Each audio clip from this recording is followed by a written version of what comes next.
वहीं मध्य प्रदेश कांग्रेस की ट्वीट से एक बार फिर प्रदेश में सियासत तेज हो गई। बीजेपी ने कहा कि स्वतंत्रता दिवस पर कांग्रेस को गांधी परिवार से मुक्ति पर आजादी की तरफ बढ़ना चाहिए। गांधी परिवार के गुलाम होने की वजह से उसे दृष्टि दोष हो गया है। वहीं कांग्रेस ने कहा कि मध्य प्रदेश की जनता खरीदे हुए जनादेश का जवाब देने को तैयार है। स्वतंत्र हों अपने एक परिवार के गुलामी से, वो स्वतंत्र हों वामपंथी विचारधारा से, वो स्वतंत्र हों भ्रष्टाचार और अपराधीकरण से, वो स्वतंत्र हों कुशासन, अराजकता और अन्याय से। अगर वो स्वतंत्र हो जाएंगे तो निश्चित तौर पर जनता में उनकी स्वीकार्यता बढ़ेगी। जितने दिन हो ये अपनी खैर मना ले। जिस दिन उपचुनाव होंगे मध्य प्रदेश में वापस कांग्रेस पार्टी की सरकार बनेगी। कमलनाथ जी के नेतृत्व में, कमलनाथ जी के मुख्यमंत्रित्व में मध्य प्रदेश में कांग्रेस की सरकार बनाएंगे और कहीं ना कहीं जनता को उनके हक और अधिकार को दिलाएंगे। जनता भी ये याद कर रही है और पूरे प्रदेश की जनता इंतजार कर रही है। सीधे रुख करेंगे हमारे सहयोगी संदीप भमरकर इस समय हमारे साथ लाइव जुड़ गए हैं। संदीप, वो ट्वीट तो चर्चा का विषय बना ही, जिसमें 15 अगस्त पर झंडा फहराने की बात की गई थी, लेकिन अब एक और ट्वीट करके क्या कांग्रेस खुद की मुश्किल नहीं बढ़ा रही है?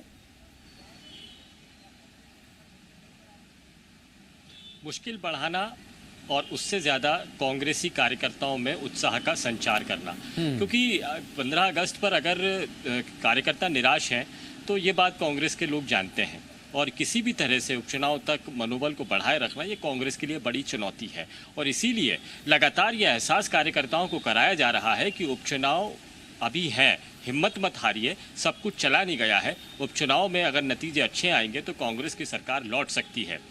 चूँकि बीजेपी इस एहसास को कराने में कामयाब हो रही है कि कांग्रेस अब खत्म हो चुकी है और उपचुनाव में भी फ़ायदा जो होगा वो बीजेपी को होगा, तो ये बीजेपी चूँकि इस एंगल पर काम कर रही है तो कांग्रेस ने अपने कार्यकर्ताओं का मनोबल बढ़ाने के लिए ये एहसास कराना शुरू किया है कि उन उपचुनाव में हमें जीत मिल सकती है और इसीलिए पूरी ताकत के साथ काम पर लग जाएं। और यदि जीत मिलती है तो उनकी सरकार बनेगी और झंडा फहराने जैसा काम होगा।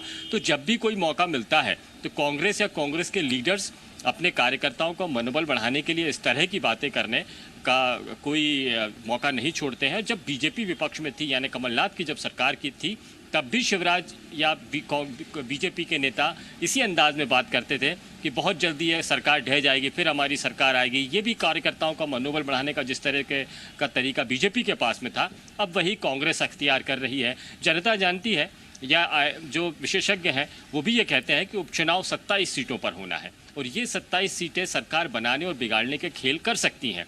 तो इसीलिए जब समझ जनता में है, विशेषज्ञों में है, तो फिर इसका एहसास कार्यकर्ताओं को कराकर उनका मनोबल बढ़ाए रखना ये चुनौती है और इसी काम में कांग्रेस लगी हुई है।